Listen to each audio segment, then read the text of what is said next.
Welcome to the Floyd Memorial Library Podcast, a window into the soul of the North Fork of Long Island.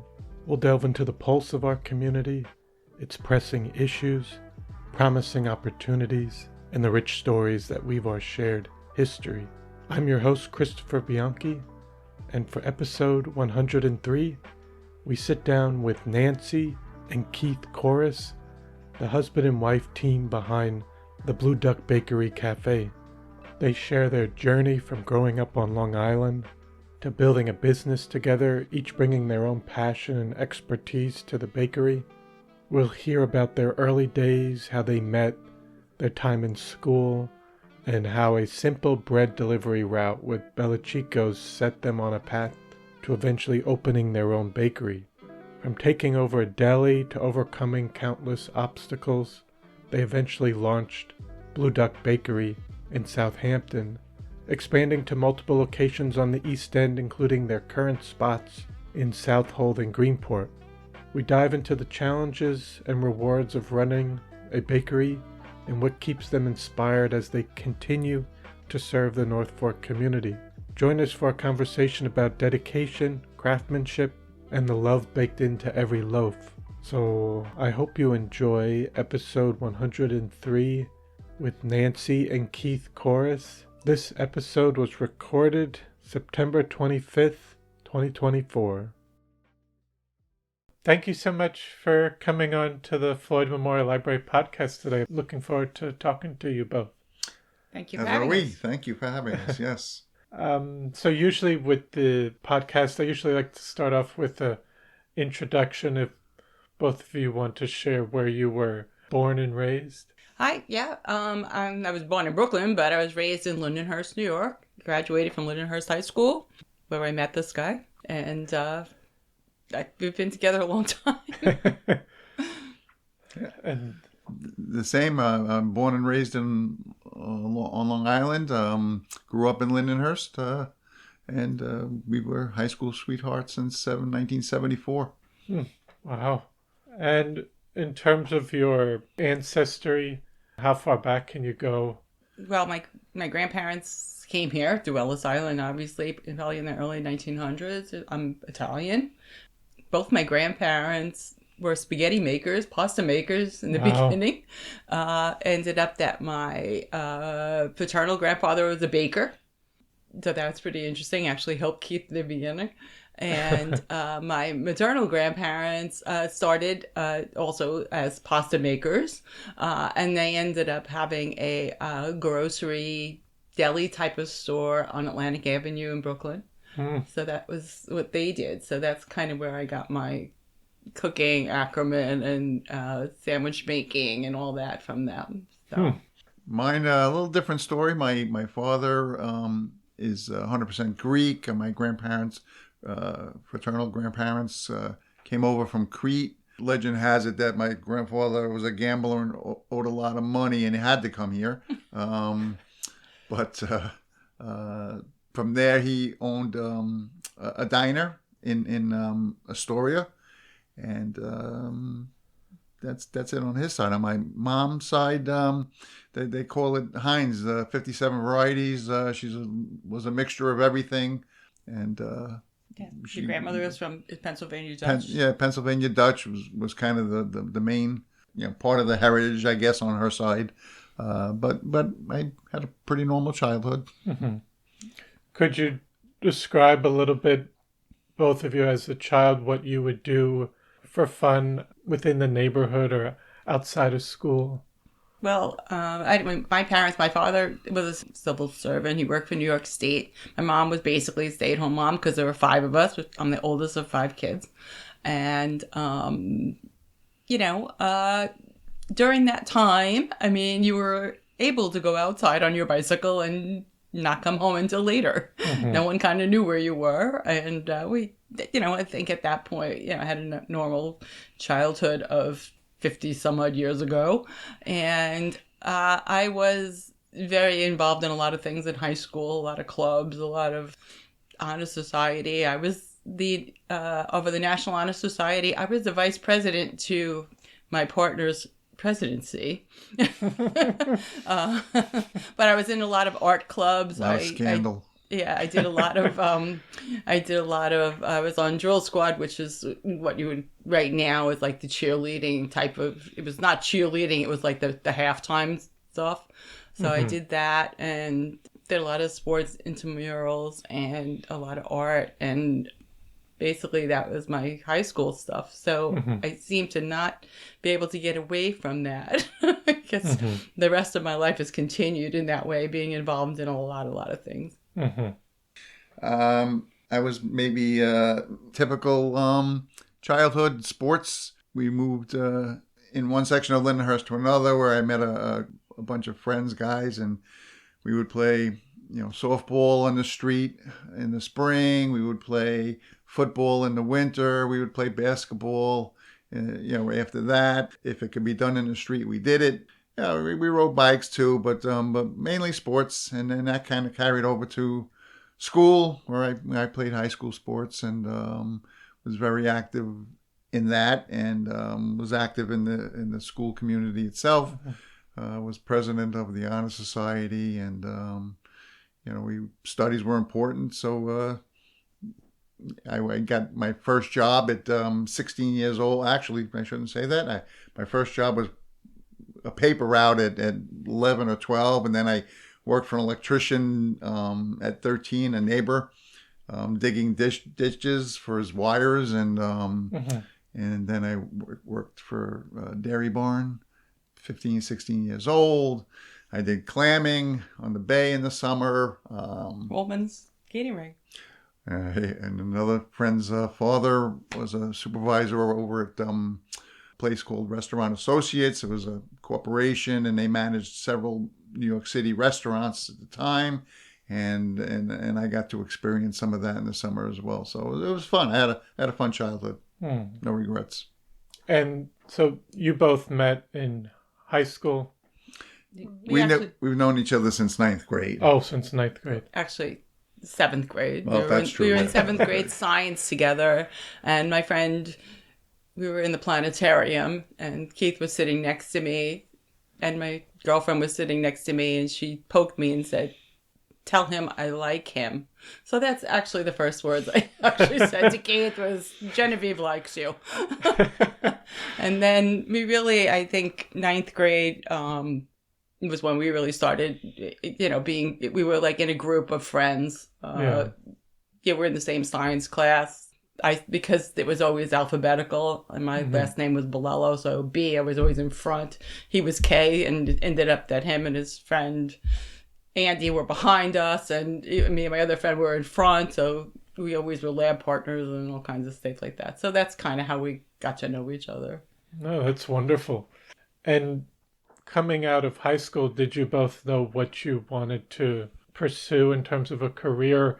Were you thinking of a bakery, or was that not even, that wasn't even on your mind at that time?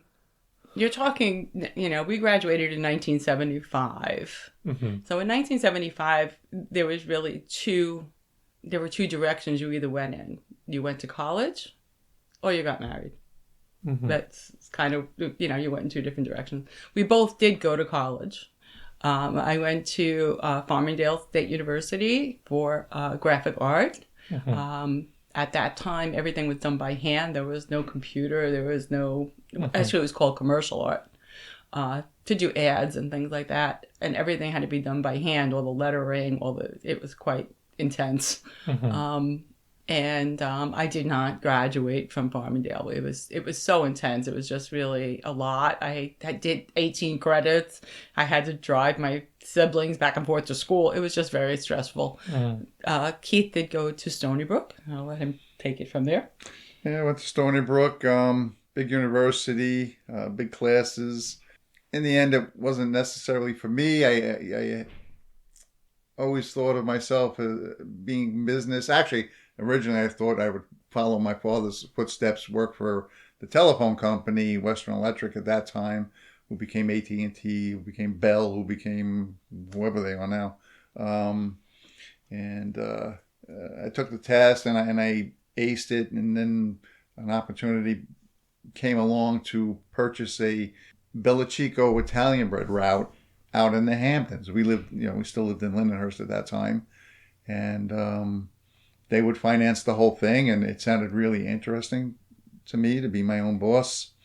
And we were married by then. Yeah, and we were married by then, and I took it. We did it. We were very successful. Sold half the route off after a couple of years, and then we just kind of progressed after that from business to business until we got to Blue Duck. And that's the short story. Yes. That's the short story. The long story is very intense, and we won't get through that. But until you ask. It's a lot of We went from the Bellacicco delivering bread, and then we went to a deli because my grandparents had a deli. So I went and I got some catering education. He actually had the bread route still at that time. So he was doing the bread route. His brother was doing part of it. We were running the deli in Huntington. We were just south of the Walt Whitman Mall, actually. We lived in Shirley at the time with 2 children. We drove back and forth from Shirley to whatever. When he did the route, he had to drive from Shirley to Queens, back to Queens, start in Shirley, drive to Montauk, and then come back and do that every day, 7 days a week. So that was quite intense. And we lost our lease there. So then we found another location in Lindenhurst, and we decided to we were a here it is. I'm Sicilian Italian. He is Greek in 57 varieties. And we bought an Irish Scottish deli that made blood pudding, white pudding. I don't know if you know what that is. That's like blood sausage. Yes. White pudding, sausage rolls, meat pies by the thousands, sausages,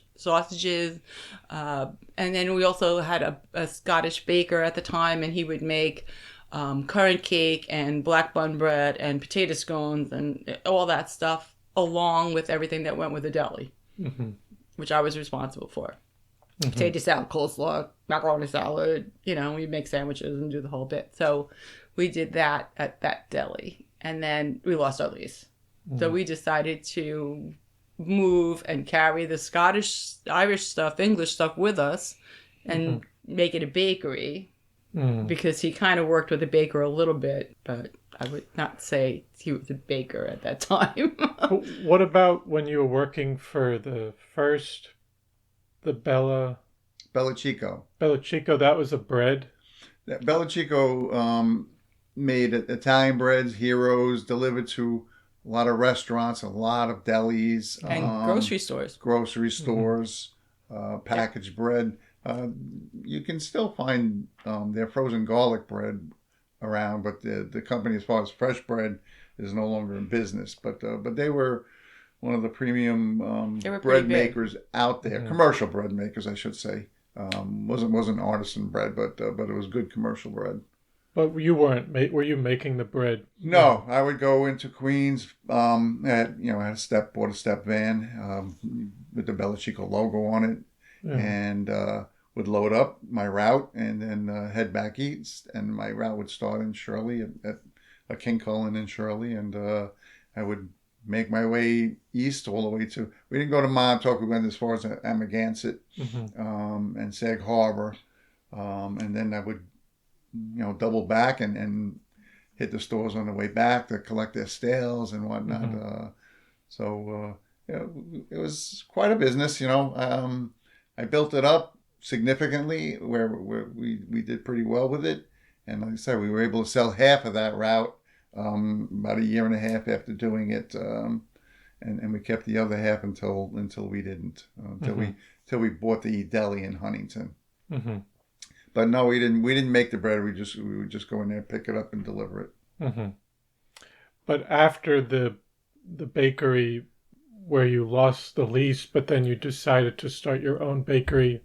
Okay, no. Well, what happened is we went to Lindenhurst. We were called the Highland Bake Shop because we kept the Scottish, English, and Irish thing going. Plus, we dabbled in regular bakery things, but again, it wasn't our forte at that point.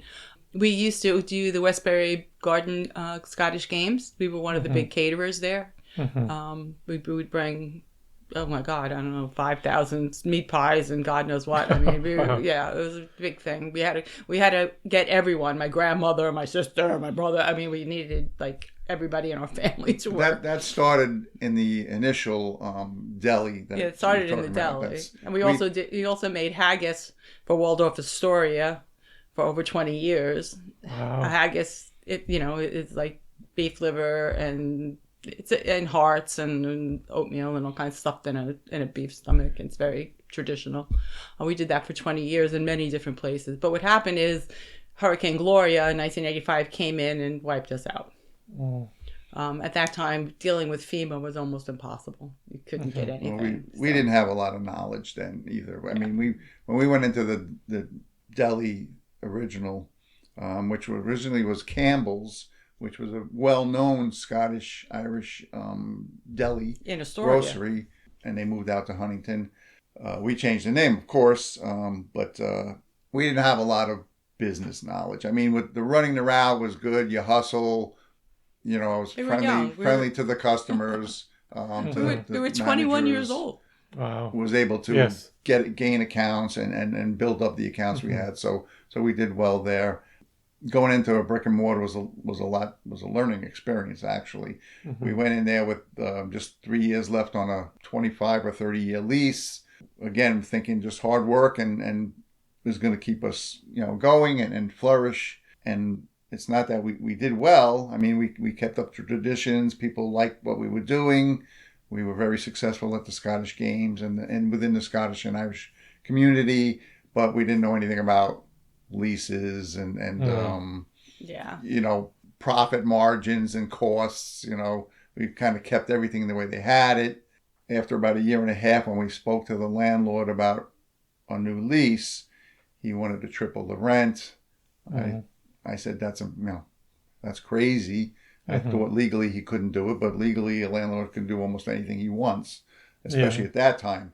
So it kind of pushed us to move in another direction, and that's when we considered we found an empty building, much smaller one in Lindenhurst, and we kind of moved the operation from there to Lindenhurst, a much smaller scale, and we decided to add American baking to our product line, which I wasn't very experienced in at all. Whatever I knew, I learned from the Scottish baker, who didn't make that move with us because he was an elderly man at that point. So learning, and then as Nancy said, Hurricane Gloria struck. A week after we opened up, we lost all our inventory. No, it wasn't a week. It was a couple of months because we did the games that year. It was a couple of months. A couple of months, yeah. But seemed like a couple of weeks. It seemed like a week, yeah. And I didn't see us recovering from it. And that's when I decided to take whatever little baking experience I had and try and use that. And I went to a retail bakery for a couple of months up in Rocky Point, learned a little bit more, and then from there I went to King Cullen, where I was a baker there for 15 years, bakery manager there after just 2.5, 3 years. It was a great opportunity because I learned baking from many different ethnicities of baking. I worked with Italian bakers, Jewish bakers. King Cullen was novel because they were just bringing back the in-store bakeries, fresh bakeries. They had them in the industry, and then they kind of didn't really expand much, and they kind of withdrew. And King Cullen was bringing them back, and they were offering great hours, 7 a.m. till 3, double time on Sundays, new equipment, vacations. This is something that the retail bakeries never heard of. It just didn't happen. And a lot of the older guys said, "This is for me," and that's what they did. they left those old retail markets and they went into the supermarket bakeries. King Cullen initially, because that was really the first one. King Cullen and then Waldbaum's, I believe, was still around then. But King Cullen's was kind of pioneered it again to the in-store bakeries. We made everything from scratch. So I really learned from these guys. And I was a quick learner. So within a couple of years, they made me a bakery manager out in the Cutchogue store. That was my first one. They and then from there I went to Shirley, where that was a redone store, brand new, and I was very successful. I gave them the numbers they wanted, even better, and I was there for 15 years. You went to until the last store I was in was their Bridgehampton store, which was their flagship, their busiest store, and I increased those numbers as well. And then what happened was the old man retired that was in charge of the bakeries. New blood was in there. They became a bottom line company. Payroll. They started buying everything. You can open up a bakery today without having to make anything. You can buy everything frozen, thaw and bake, thaw and serve. What year was that they started doing that? Was that I would say 96, 95, 96 was the transition there. By 97, I saw the writing on the wall there. Although that's when my interest in artisan baking and specifically artisan bread kind of started. There was a company called Eli's Bakery in Manhattan, and they were coming out with fresh bread and packaged bread. Actually, packaged bread first, and we were carrying it in the Bridgehampton store. And then I reached out to the company on my own and said, can we get this stuff? Can we get it fresh rather than packaged, as well as the package, but offer customers fresh bread? And they said yes, and we got it into the store, and we were selling it like crazy. The customers loved it, especially out there, because you were getting Manhattan clientele anyway in the summertime. So it was a natural fit.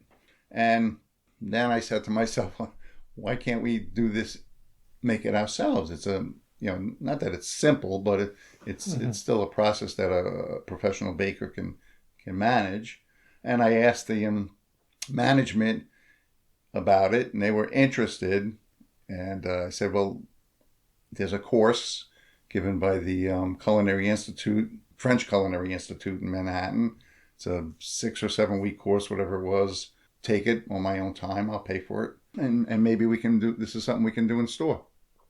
Great. So I did it. It was the best thing I've ever done. I loved it. I worked under Dan Leader, I learned under Dan Leader, who was really kind of the godfather of artisan bread baking in New York. He's Bread Alone. Yeah, Bread Alone.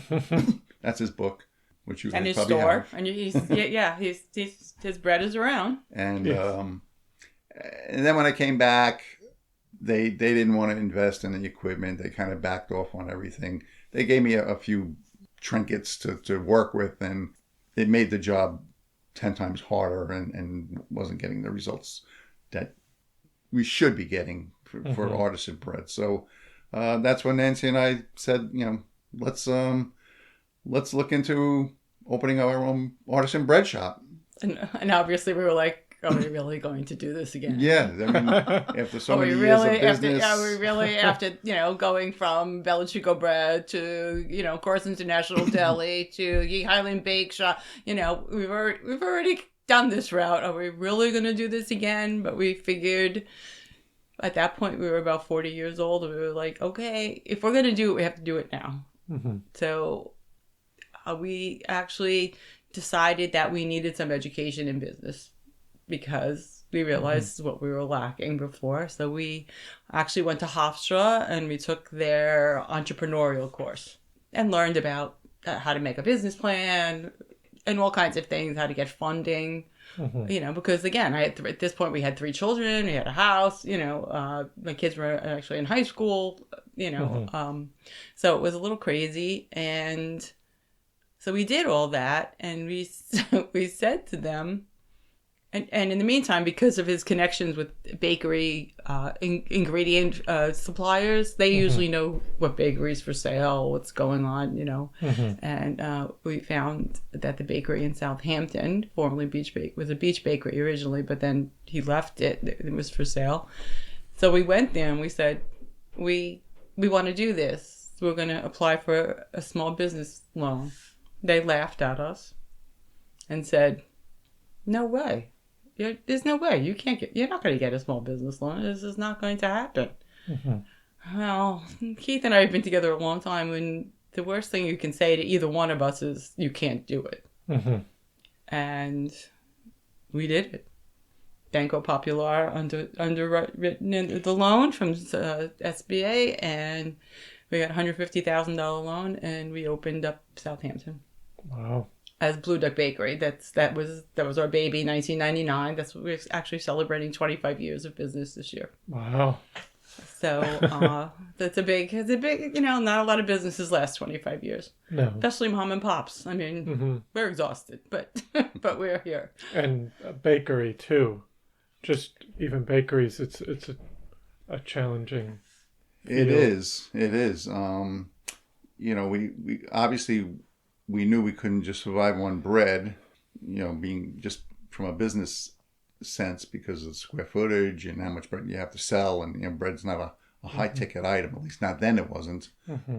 So we were, and I was a full line baker anyway.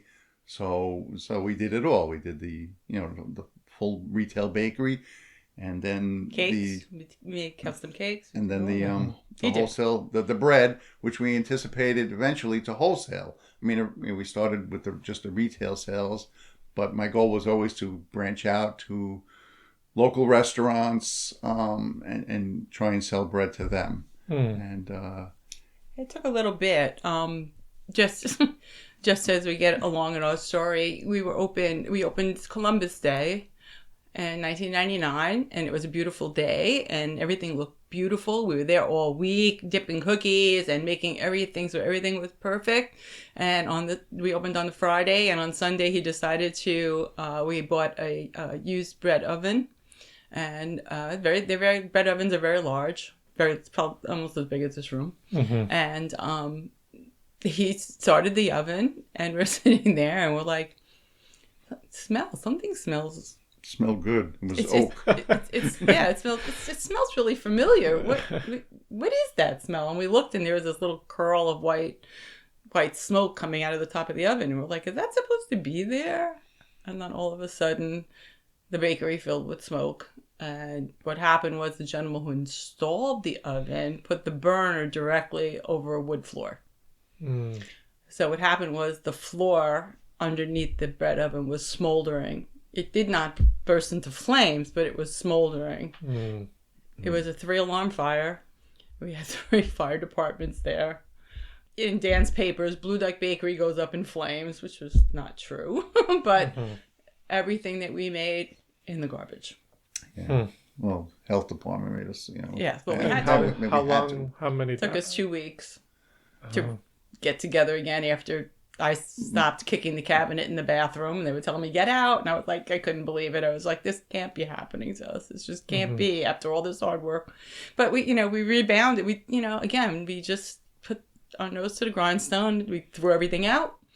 We cleaned everything up, and we started all over again. But we didn't have an oven, a bread oven. Yeah, we didn't have an oven. We had other ovens specific for the cakes and cookies. But not for bread. No bread. But the hearth oven was done. I mean, they picked it up and dropped it a couple of times. They dragged it off the hole and just completely destroyed it. So because we were only open for a few days, literally, we had to fight with the insurance company to replace it because dealing with insurance companies is never fun or easy. And so it was another month, I think, before we got a new oven, a different oven. Yeah. But we still opened up the retail. We still had plenty of product, the cakes, cookies, and stuff like that. So, but anyway, even when we started doing the artisan breads, I would say it took us about 3 months before we got people to appreciate what artisan bread is. Because up to this point, don't forget, the only like Italian bread or anything that was being offered was supermarket bread, which is basically usually, but it's not always part baked. It's just frozen sometimes. Yeah, frozen dough. Yeah. So what happens is very soft, not it's not crunchy, it's not hard. There's no flavor to it. So it was like every night he made like all this bread, and every night we had to throw it out because like nobody wanted it. So we started doing a lot of things where we gave away bread. If there was any kind of event happening at at any school, at anything, any event, we came. Just to get people to try it. We came with stuff, and we gave away loaves and loaves of bread, and we let people taste it and, make them understand what it was. We opened up in October, so it was just local people. The benefit when I was in Bridgehampton, in the summertime, you had the city people, and they knew about the artisan bread, and they appreciated it. But the local people were not used to artisan bread. They were used to soft supermarket style bread. They kept saying it's stale. Saying it's stale. No, it's supposed to be like this. And it probably wasn't until the spring of that summer when we started getting the city people back into Southampton, and then the local people caught on from there. So and then all of a sudden it was Yeah, we still did everything we possibly could do to get our name out there, so that people understand who we were, that we were a full-line bakery, that we donated things. We did a lot of things, and I really, at even those first couple of years, I mean, we didn't say no to anything. It was just, whether it was one of Dan's dessert things, or one of his things they do in the summer, we went and brought pies and cakes, and he would make chocolate layer cake that was about this high, so people would come over and go, oh, what is that, and we just kept our name out there, and it's 25 years, but I'm very proud. We have a brand. People know who the Blue Duck Bakery is. We've been very lucky over the years. We've business. People don't understand sometimes when they go to business. It's never a straight line up. It's 2 steps forward, 3 steps back, 4 steps forward, 1 step back. There's always something happening. Equipment breaks down. Your employees leave. A key employee will leave, and you're like, oh my goodness, now what do we do? But we've been very lucky. A lot of our employees that are with us have been with us some have been with us from the very beginning, for 25 years. We had a great relationship with the local radio station over on the South Shore there, WLNG. Yes. And when Paul was there, Paul Sidney and Rusty Potts, and I think we became Rusty Potts' pet project.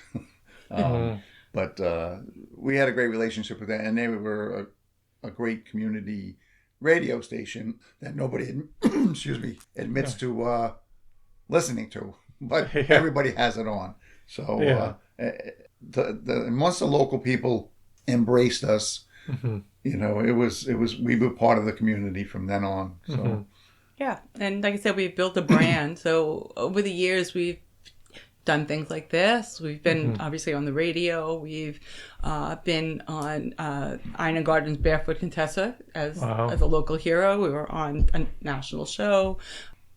In 2008, we opened Southold, which is where we are. It's the bakery where we are now. So we actually had the 2 main stores, one in Southold, one in Southampton. We moved the bread production to Southold. And we did all the bread in Southold, but in Southampton is where we did all our sweet production, because we did all our own doughs. We do everything from scratch. So Southampton would make all the laminate doughs, like for croissants and stuff like that. Would make all the scones, things, apple turnovers, because we had 2 stores. So as we start to be a chain, you want to make sure whatever you get in this store is the same as you get in that store. So we had our production like that. And we did that for a couple of years, and then in 2000 we were looking in the Riverhead area for actually a couple of years. We were looking to open a 3rd store, and then we finally found a place to be. So in 2012, we opened Riverhead. That was we had a little difficulty there too, because we agreed to everything. We started building the store out because it had been a whole big auto store, and the landlords broke it into 3 separate stores. So we were the middle store. And we had started construction, and we were waiting on our bank to give us the loan, because it's the bank that we had been dealing with all this time. And they never rejected a loan. Suddenly they rejected the loan, and we were kind of stuck. So we went to CDC, Community Development Company, CDC, and we were able to get the loans through them. And from that, they were underwritten by Bank of America. And Bank of America came and did massive publicity on us. They were there for 14 hours filming. They filmed the truck driving through Riverhead. And up into Southold. There was a makeup truck. It was crazy. And we were in commercials. And it was very funny. We were watching the Giant game, and there was a Bank of America commercial, and there we are.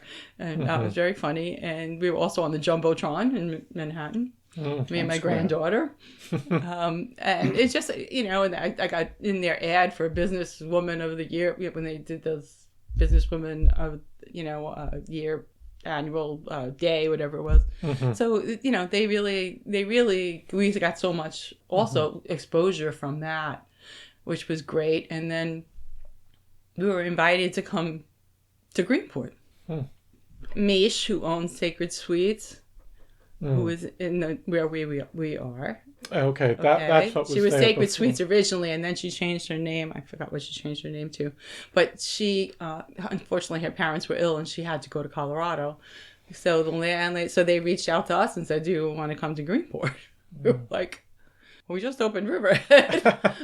That'd be 4 locations. And it was a smaller space, and we, since we had the way our production was rolling, it wasn't really that difficult, because we could send the bread, we could send the sweet stuff. We just needed, bakers, we need a bake-off person, we need somebody who can decorate everything.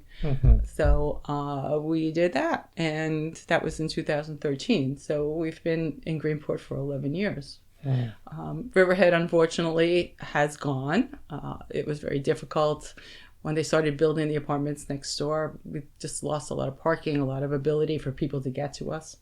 We're having a hard time finding help. And so we decided to close that store. And our beautiful Southampton store, which we were there for 19 and a half years, they sold the building to Joe, who owns Citarella next door, and he would not give us a lease. So we had to leave Southampton. Okay. So right now we're on the North Fork, we're on Southold, and we're in Greenport. And we're actually very, very happy here. Happy to be here. We're very happy to be here. And I was curious when you initially came to the North Fork, because I know you said you had worked at the King Cullen in Cutchogue, and you had grown up further west on the island. But when would you ever come out to the North Fork or South Fork?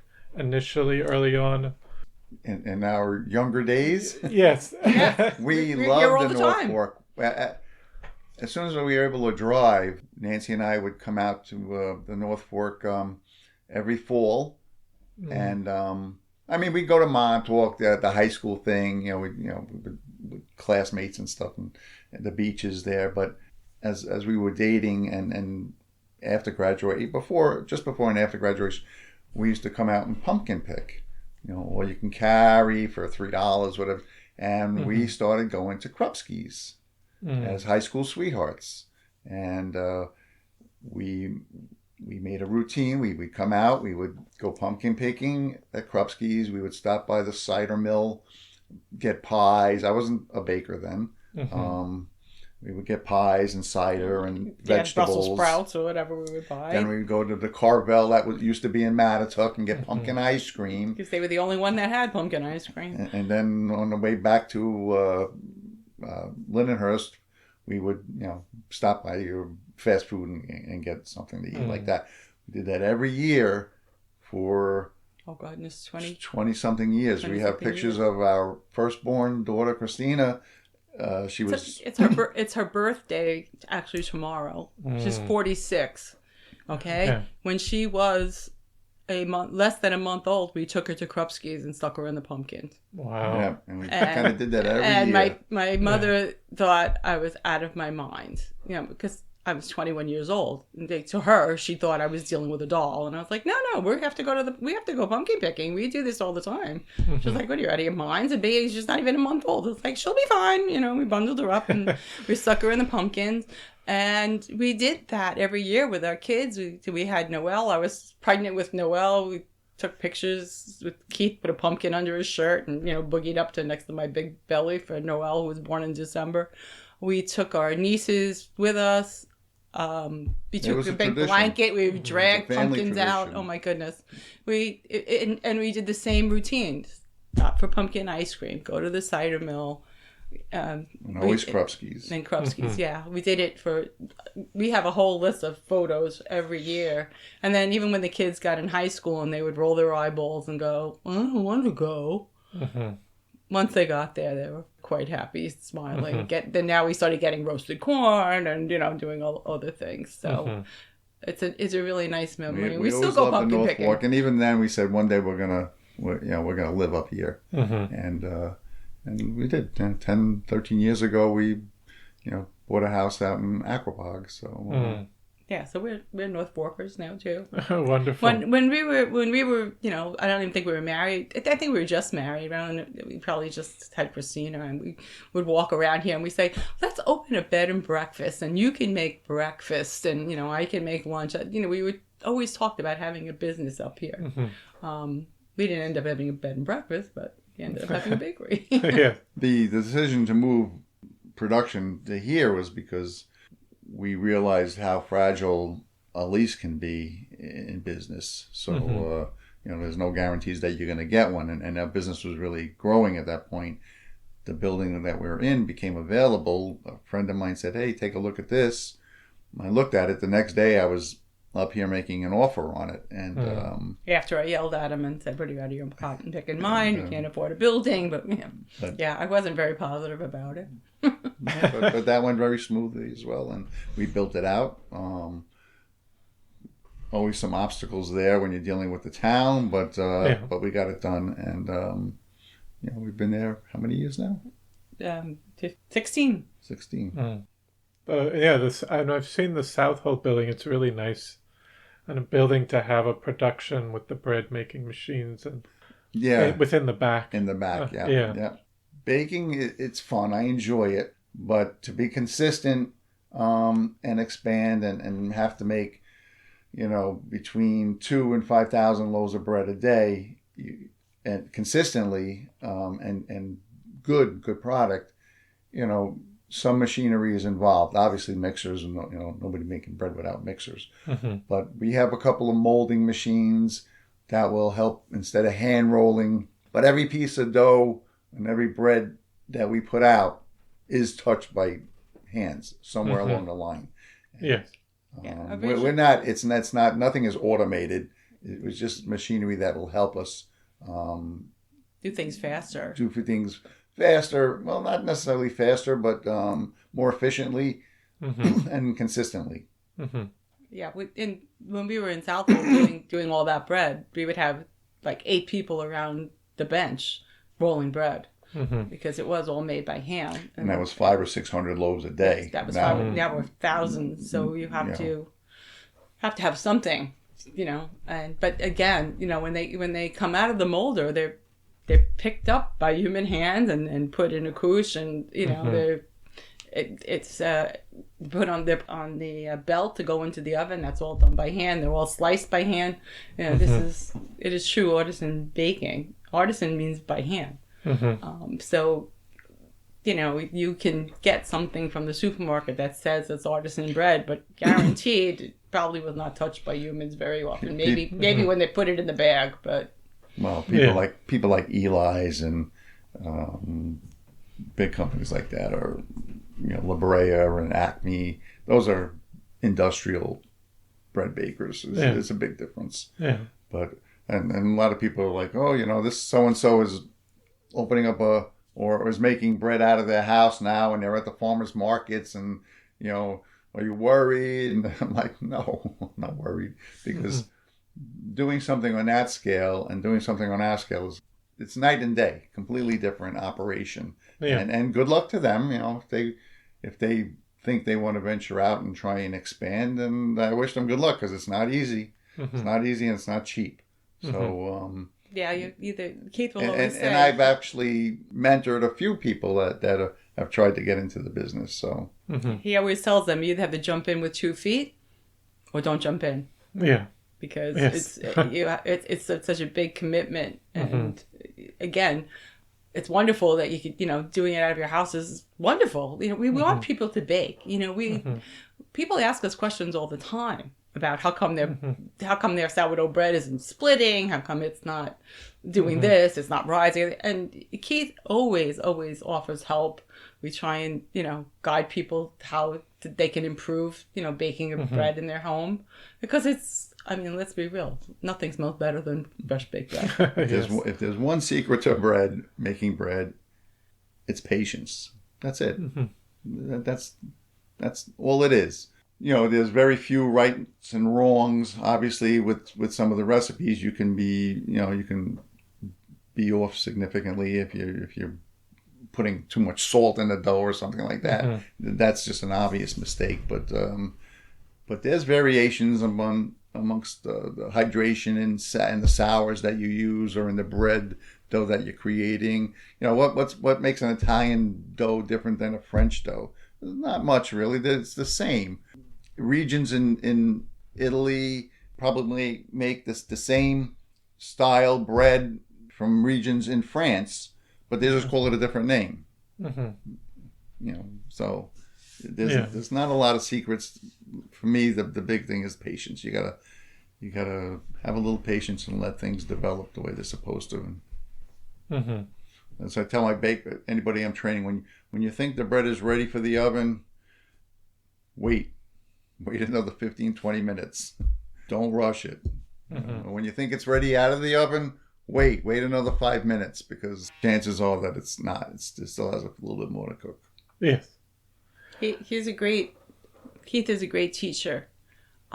We've had a lot of people that start with us either at the front counter. They could be porter help, they could be dishwashers, and suddenly he develops them. They develop themselves out of a desire, and they become our top bakers.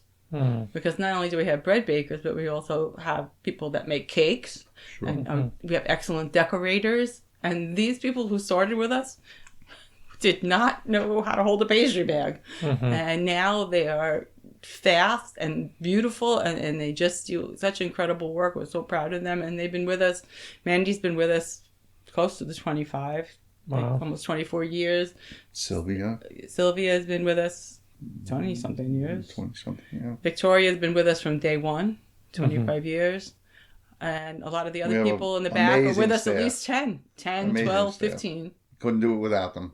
Yeah. No, we owe everything to them. This is not a 2-person. Part of the reason why we had difficulties in Riverhead is because as you grow, you're only as good as the staff that you have, and if you have trouble with them, it greatly affects the business. So rather than go in decline and have our reputation shot, we made the business decision to shut down the Riverhead. Southampton was just we didn't own the building, and there was some landlord troubles amongst themselves, and they sold the building to Citarella, who had their own design on our building, although it remained vacant for 5 years. Yeah, over 5 years. So weird how people think, but. But even now, since just having the 2 stores, have you continued to have steady growth, and do you distribute the bread still to even restaurants or other? Oh yes, we have. In the summertime, we have close to 100 accounts. We go into Brooklyn 7 days a week. Wow. And then along the way, we have accounts in Huntington. We have accounts in Bayshore, Islip, back and forth. We kind of traverse the island with a few stops here and there. all the way up into Brooklyn. And then we started on the East End, and we still have so many legacy accounts that we've had for 20 years, 25, even 25 years. Some of them, when we started, were people he delivered Bellacicco bread to. Yes. Yes. Yeah. But yeah, no, we still have them. And retail wise, yes, our Greenport store has grown significantly, percentage wise in sales, and our Southold store. Southold is very community based. People know us, they like us, and they're loyal to us, and that business continues to do well.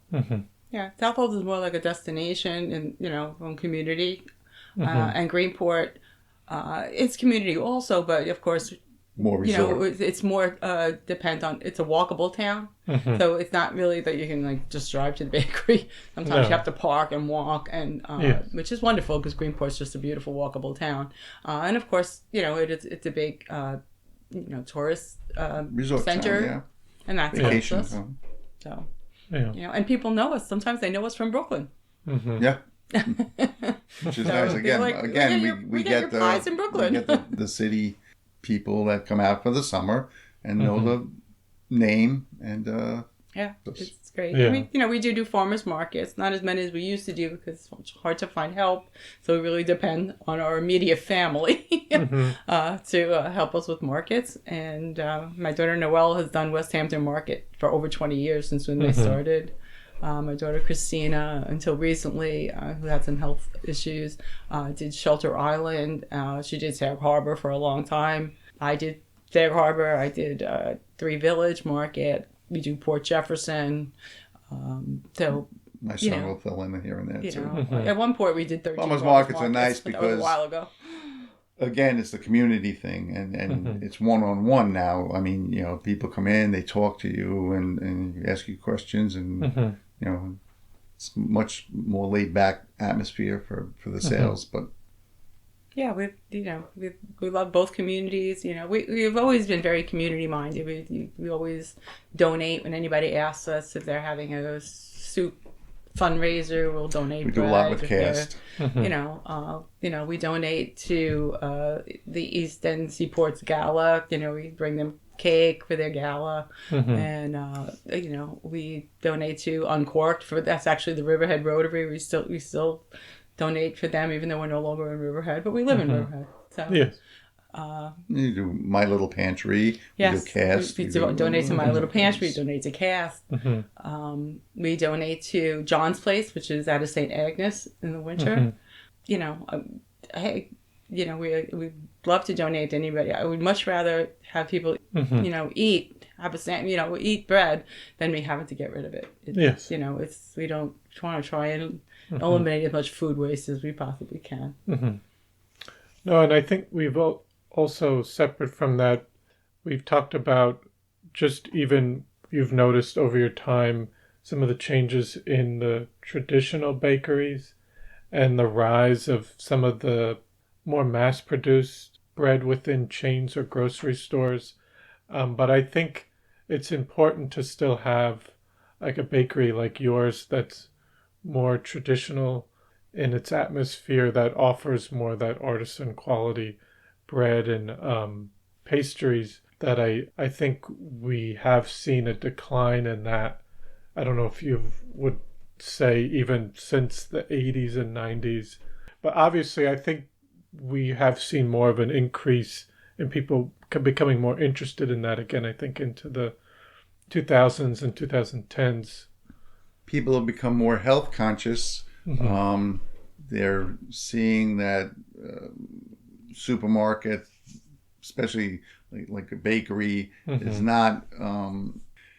It's not a fresh bakery anymore. They're not. Like you said, I think when you worked there, they were doing that, but then we were, yes. Yeah, and kind of switched. That started to decline in the middle to late 90s, and I think it's been steadily downhill since. Not that it's not edible, a lot of it's high sugar, but people going to visit their community bakery know that they're getting a fresher product, No, we don't use any preservatives. We don't use any preservative, and I think we that's use real the butter. trend for a lot of local bakeries. They're trying to.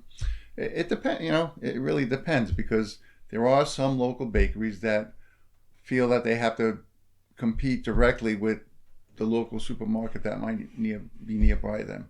I never did that. I didn't care. I knew their prices are going to be cheaper than ours. We opened up saying that quality is our number one, concern, and we're only going to put good stuff out there. We used unbleached, unbromated flours, no chemicals. We don't use any preservatives, and the customer will pay a higher price for that. They have to, because it's more expensive. So the customer that comes in and says, well, it's cheaper over in the supermarket. Yes, I understand that, but I'm sorry, it's not the same quality, and then it's their decision, and I'm okay with that. It's a lot of people are trying to stay away from our breads, are what they are. Basically, they're water, flour, salt, leavening, and if there's something, seeds or whatever else, walnuts or cranberries or whatever that's added. But there's no. If you look at the ingredients on our bread, it's not 37 ingredients. And people sometimes say, they go like, how can I keep this bread? I go, you can't keep this bread. You have to eat it. It's not going to, if you want to keep it, you have to freeze it. Don't put it in the refrigerator. You have to freeze it.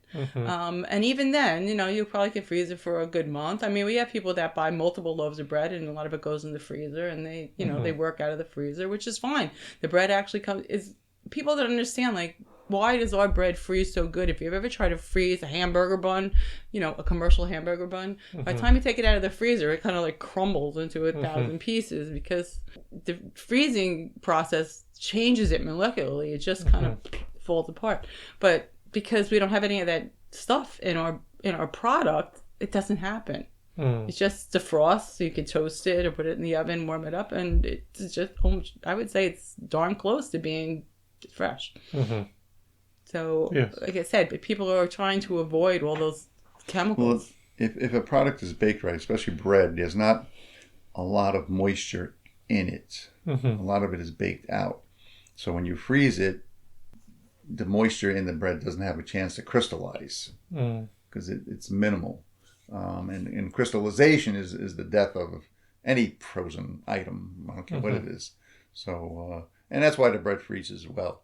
Again, it depends how long and how, if you're opening your freezer 4 times a day and it gets warm, hot, warm, it may pick up an odor or something if you don't wrap it right, but that's, it's a learning thing. Yeah. But as far as quality, and you can freeze that any artisan bread, any good artisan bread, and it'll last.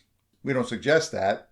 We suggest that you eat it. It's better to just eat it. We make it every day, so come by. Artisan bread is meant to be eaten as soon as possible, especially if you're getting like we call the sticks, if you're getting a baguette or a Parisian or something. They taste so much better if you eat it like right away.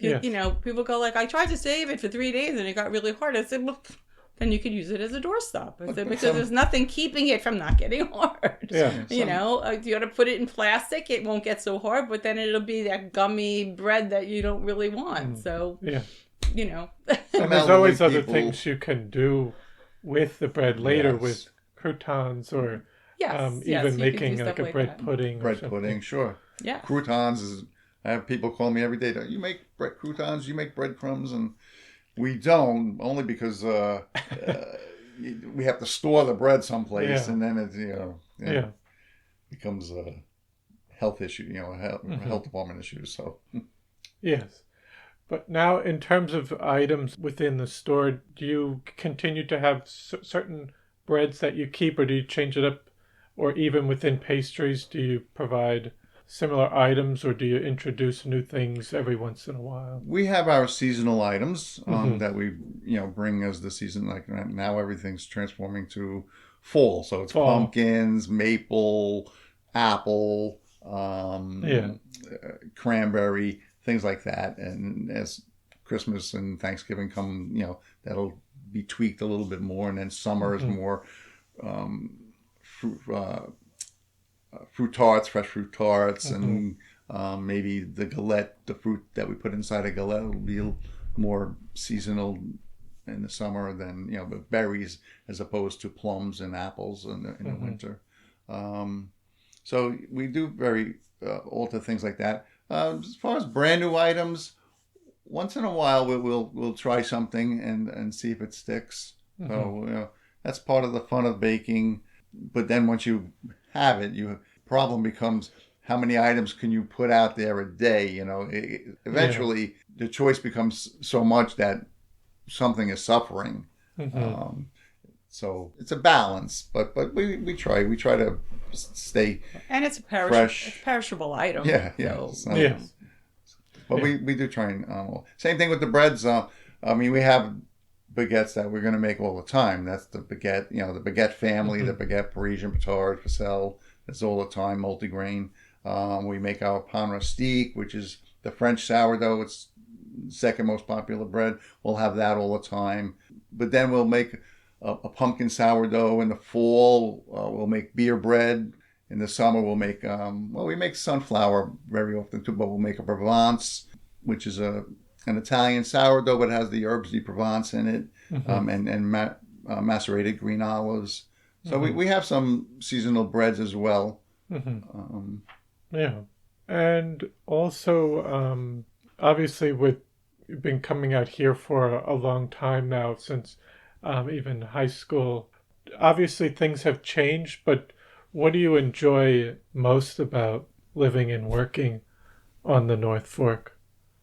Oh, just, when we grew up in Lindenhurst, so we were always I used to work in Farmingdale, and so you're talking like massive amounts of traffic. Not that we don't get traffic out here, we do, but it's a different type of traffic, and it's just, driving to work is just lovely, passing farms and vineyards, and it's just, it gives you a different kind of feeling. It's more relaxing. Well, I'm not going to say there. Sometimes I drive white knuckle because I have to get someplace, but it's just such a lovely area. It has a different vibe about it, even in the South Fork. When we were in Southampton, and we used to have to drive beyond Southampton. Even when he had the Bellacicco route, we used to have to go to Amagansett and drive to. Again, it's beautiful down in the South Fork too, but it just has a different feel. North Fork is just very different. I remember when we were building out Southold, and we lived in Patchogue at the time, and we were still an hour away, and we would drive and we'd watch the sun come down. It was so beautiful, and we go like, where is everybody? Because there was nobody. It was like they pulled in the doormats, and there was nobody around at 5:00 in the afternoon. It's a little bit different now. I think it's a little bit busier than it was, let's say, 16 years ago. And I think that's why, with a lot of the development that wants to come to the North Fork, local people, even people, who have local business, hold on so hard to what we have. Because, if you just go that hour west, it's so different, so I understand when people just hold on so tight that they don't want to lose what they have. They don't want to lose that attitude, that feeling that you get from being on the North Fork. There's still a lot of open space on the North Fork, and it's beautiful. We drive in from Aquabog, so I usually take Sound Avenue, and it's tree lined, and there's farms and vineyards around on each side, and then when it opens up, there's farmland and more vineyards, but it's wide open space, and no tall buildings and things like that. Although a few of them are popping up here and there, but like Nancy said, the vibe is much more calm. You're not stressed when you get to work because of that. So as long as you get to work before everybody else decides they want to enjoy the North Fork. Like right now, because of where we live, we're like in between Northville 25 and Sound Avenue. So if we want to go anywhere on a Sunday, we have to get out really early and make sure we don't come home until really late, because we can become landlocked. We can't. The traffic is agrotainment is what they're calling it, I guess. But agroentertainment. But you know what? The apples and the pumpkin picking. 45 I mean, it was years always ago. around, but It wasn't. It's now gotten it's much more. When we used to come out 45 years ago, I mean, there was a little traffic, but it wasn't, we didn't sit in traffic. We boogied out to Krupski's and boogied right back, Yeah. So. And would you even go to Greenport, or that? Not really. No, we pretty much Krupski's was as far east as we went. Yeah. At that time. I guess just that was our routine. We didn't really discover Greenport till later when we. A little bit later, I think. And we loved it. I mean, and which is why we decided to open up the Greenport Bakery over there because it's a beautiful walking town. We grew up. Lindenhurst was, if you want to call it a walking town, but much more. When we were children, it was. More industrial, but this is more of a tourist town. And back then, though, the tourist business wasn't what it is now. No, I think it was struggling a bit more in the 90s. Yeah. They were working on Mitchell Park, and I heard that there weren't as many stores open. It was a little depressed. In the winter, nobody was open. Depressed at that time. It was depressed at that time. Yeah. Mitchell Park really helped, obviously, to. We used to come out and visit the bakery. What was his name? Mr. Zeller. Zeller's. Which is where Ralph's when I discovered the baking bug. Oh, there was a bakery there. Where Ralph's is. Okay. That was Zeller's Bakery, and I went out and visited him, and I used to talk to him a little bit about the industry and stuff, and we became friendly. Later on, he wanted me to purchase that bakery, but we were in the middle of Southold, I think, at the time. We were in Southold. We actually bought some of his refrigerators. I bought some of his equipment, because he made the commitment that he was going to close. Yeah, he was at the point where bakers they're like, I'm done with this. I don't want to bake anymore. Because, I mean, it is I've seen or even documentaries, just people that get up early in the morning, and it's just that whole, like a day-to-day process is a lot. This is, in the summer, we're 24/7. Wow. Keith, not me. No. Well, not him, but he's up till 11 at night because he does the production sheets, the invoices, because when you're dealing with restaurants and chefs, they make orders last minute, so he has to put, we have software obviously, and he has to update that. If there's changes in an order, all that has to go in because that all affects how much dough production they're going to make. So he does that every night, 7 days a week, whether we're home or away. It doesn't matter. The computer comes with us, and we look for Wi-Fi to make sure. We start the mixing process like 4 or 5 in the morning, and then the production starts 8 or 9. When they start taking the first mixes and processing them. That'll go till 3, 4, or 5 o'clock. The night bakers will come in at maybe 4, depending upon the time of year, and they'll start taking the stuff out and preparing it and proofing it, and then they'll start running the ovens at 6 or 7, whatever, and they'll finish up around midnight, 11 or midnight, and then the packers come in just a couple hours after them, and they'll start packing the stuff that comes out of the ovens and cools. This is for the wholesale operation. Yes. And then the drivers come in 11 or 12, start putting the stuff in the trucks. I mean, we have 3 trucks right now that we run. By the time they get out of there, it's 2 o'clock in the morning. So it's almost 24 hours. Yeah. But, that's what it is. Yes. But no more. I mean, the old days, the bread bakers, and this is in a retail shop, not so much in the wholesale. I don't think has changed as far as timing, because you can't make hundreds of loaves of bread starting at 6 o'clock at night and have them come out of the oven and ready for delivery by 2 o'clock in the morning. And fresh bread is notoriously delivered early in the morning because the delis and restaurants and stuff, they need their bread when they open up. So I forgot to ask how you came up with the name Blue Duck Bakery. That's her. When I originally incorporated, I picked the name Hampton Hearth Bakery and Cafe because I'm thinking bread. We were in the Hamptons, Hampton Hearth Bakery and Cafe. So that was the name we had. And then one day she came in and said, there's a Hampton Hearth fireplace store right around the corner from us. So obviously I failed in my due diligence there. And we were like, well, we can't do that. They're going we to call already them for bread and incorporated us for a fireplace. so we had to come up with a DBA, and Nancy. Yeah, it's 25 years. I've been trying to come up with some kind of really creative way to say how we came up with the Blue Duck name. But in all honesty, it really was a play on words.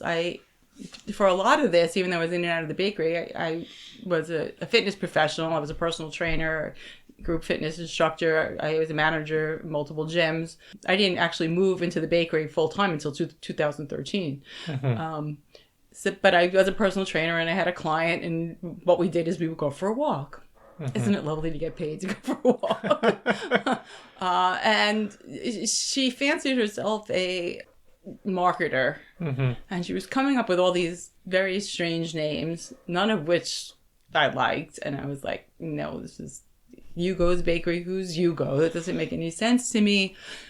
But at the time, the Big Duck, as you know, the Big Duck was in Flanders. It's in Flanders now, but it was down in Hampton Bays. It was down it's closer to Montauk Highway. Yes.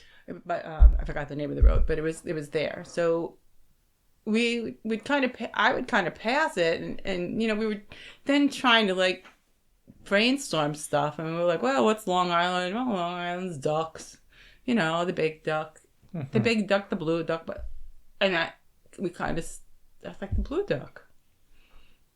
That's kind of interesting. And I went, oh, he is never going to go for it. He's never going to go for the Blue Duck. He's never going to go for the Blue Duck.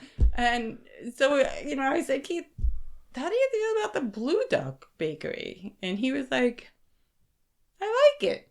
And that's really how it came about. It was just really a play on the Big Duck. It's just kind of like, how do you brainstorm, how you do that, you do that word association, whatever. And, I created this, the standing duck, which is in the back of his shirt, obviously, the standing duck, because every other company that I saw that had duck in its name, the ducks were always sitting. There was like a duck floating, it's in the water, other than the Drake's duck, obviously, who was also a bakery duck, right? So I created this standing duck, looking over his shoulder, because I felt he had a little attitude like people in Southampton had. Sorry, people in Southampton, we love you. But at the time, they would come in and not want to buy the bread. So I think that's why I came up with that. But so I created that duck looking over his shoulder with a little attitude, and people know that little duck, man. That is just as popular as our name. Actually, he represents our name. So we're very proud of him. But yeah, that's how the Blue Duck came about. Like I said, 25 years I've been trying to come up, well, the ducks landed in my pool and one of them was blue and we thought it was, no, it just was a play on words. Oh, loved wonderful. It as soon as I heard it. It was just very visual, and fun.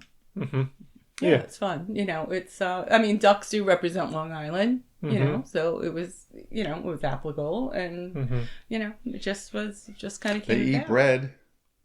They eat bread. They eat bread. Well, they're not supposed to eat bread. It's not good for them. Our bread is. The yeast in the water is not good for their environment. It's wild yeast. But yeah, wonderful. Most people give bread to ducks, but it's not good. Don't do that. No, and just lastly, I just asked if there was anything else you wanted to say or discuss that we haven't talked about. Well, I just want to say two things. I want to thank, I don't know if they'll listen to this, but I want to thank our staff and our employees that have been with us for many years, and even those who are new to us.